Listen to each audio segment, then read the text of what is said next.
Listen, be honest with me for a second here. Are you feeling, well, completely overwhelmed by burnout right now? Do you have this constant low-level hum of stress buzzing in the background? Or maybe you find yourself procrastinating on huge tasks, only to end up totally exhausted from endless doom scrolling. If you're nodding along right now, trust me, you are absolutely not alone. We live in a world that literally never stops demanding our attention.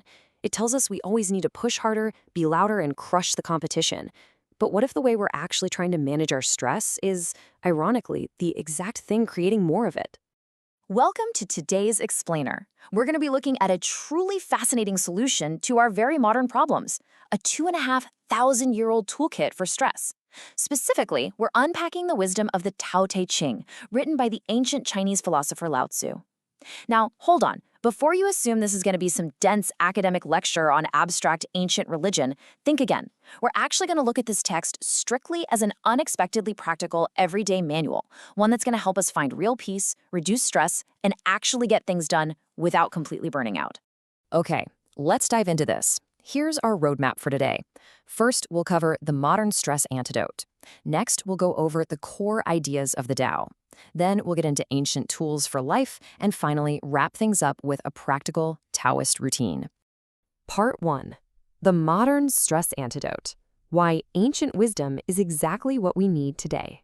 You see, society basically programs us with this modern instinct. To succeed, we're told we literally need to be like a rigid brick wall. We need the loudest voice, forced dominance, and a mindset of nonstop competition. Honestly, it's exhausting. But Lao Tzu teaches what we can call the Taoist instinct. He suggests we should actually be like adaptable, flowing water. It's all about doing without forcing, yielding to obstacles instead of just smashing into them headfirst, and finding real balance. It's totally counterintuitive to our modern, kind of toxic work habits, and honestly, that is exactly why it works so incredibly well. Moving on to Part 2, Core Ideas of the Tao, Defining the Invisible Framework. First off, we have the Tao itself, which translates to the way. Think of this as the natural order of literally everything in the universe. You can't see it, much like you can't physically see the wind or the underlying current of a deep river, but it moves absolutely everything. The core ideal here is incredibly simple, but man, it is profound. The absolute best way to live is to move with this current, not against it. Just imagine swimming downstream instead of totally exhausting yourself fighting against the rapids. Makes perfect sense, right? Next up is this brilliant concept called Wu Wei, which translates to effortless action. Now, a lot of people totally misunderstand this one. It does not literally mean doing nothing or just, giving up and binge watching TV on the couch all day. Not at all. It means doing without forcing. It's about relaxing your grip, adapting to a situation as it unfolds in real time, and letting things happen naturally without trying to micromanage and exert exhausting control over every single tiny detail. Part 3. Ancient Tools for Life. Translating poetic philosophy into daily micro steps. Now, what's really interesting here is how we're going to pull our practical tools directly from what are basically the greatest hits of the Tao Te Ching. We're going to look at Chapter 8, which is all about being like water. Chapter 11, the value of empty space. Chapter 33, self-mastery. And Chapter 64, small beginnings. Let's just break these down one by one, shall we? We'll kick things off with the wisdom of water. Lao Tzu wrote, "The highest good is like water. The softest thing in the world overcomes the hardest." Think about it in the physical world. A hard stone can be completely shattered. But water?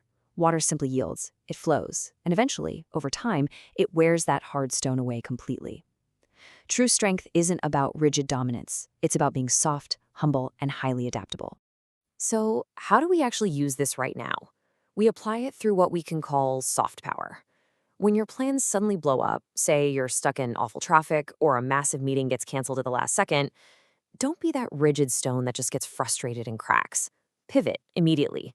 Flow right around the obstacle. And in arguments, practice yielding. Use phrases like, "Hey, help me understand your perspective." In fact, if you want a specific micro step to take away from this explainer today, it's this. Next time you're about to fire off a super frustrated reply to a challenging email, pause for exactly 3 seconds. Take one deep breath. That tiny, deliberate act of yielding prevents a reactive, hard response and lets you flow toward an actual productive solution. Next, let's look at Chapter 11. We shape clay into a pot, but it is the emptiness inside that holds the water. Wow, This is such a powerful perspective shift. We constantly focus on solid things, right? The walls of our house, the hours we are actively sitting at our desks working. But Lao Tzu reminds us that things only serve their true purpose because of the empty space inside them. So, the crucial point is how we actually apply this concept of empty space to overcome modern burnout. First, you have to recognize that your brain is exactly like that clay pot. If it's already crammed full of noise, notifications, and stress, it literally cannot hold any new, creative ideas. There's just no room. Second, we have to stop being so terrified of silence or doing nothing. And third, here's your actionable step. Build 10 minutes of intentional white space into your daily schedule between back-to-back meetings. Protecting that empty time isn't lazy. It's how you actually recharge and maintain your capacity to function at a high level. All right, moving right along, let's see how Chapter 33 builds out our toolkit. It says, "He who knows others is wise. He who knows himself is enlightened." Look, it's incredibly easy to watch other people, judge their actions, and figure out what makes them tick. We do it all day long. But conquering your own ego, your own desires, your own knee-jerk emotional reactions, now that is so much harder, and it is exactly where true power lies. The modern application of this is self-mastery, plain and simple. This means stopping the doom scrolling. It means stopping that endless, toxic comparison of your messy, behind-the-scenes life to everyone else's perfectly curated highlight reel on social media. It also means giving up the completely exhausting project of trying to fix your boss, your partner, or your friends, which, let's be real, basically has a 0% success rate anyway. So here's your micro step. Whenever you feel that familiar urge to judge someone online or in person popping up, just pause and turn that energy inward. Ask yourself, what am I actually feeling right now and why? Mastering your own internal anxiety makes you an unshakable force on the outside. And that brings us to Chapter 64, which features one of the absolute most famous quotes in human history. "A tree as big as a man's embrace grows from a tiny sprout. A journey of 1,000 miles begins with a single step." We all know this feeling, don't we? Staring at a massive goal or a gigantic project and feeling completely, totally paralyzed by the sheer scale of it.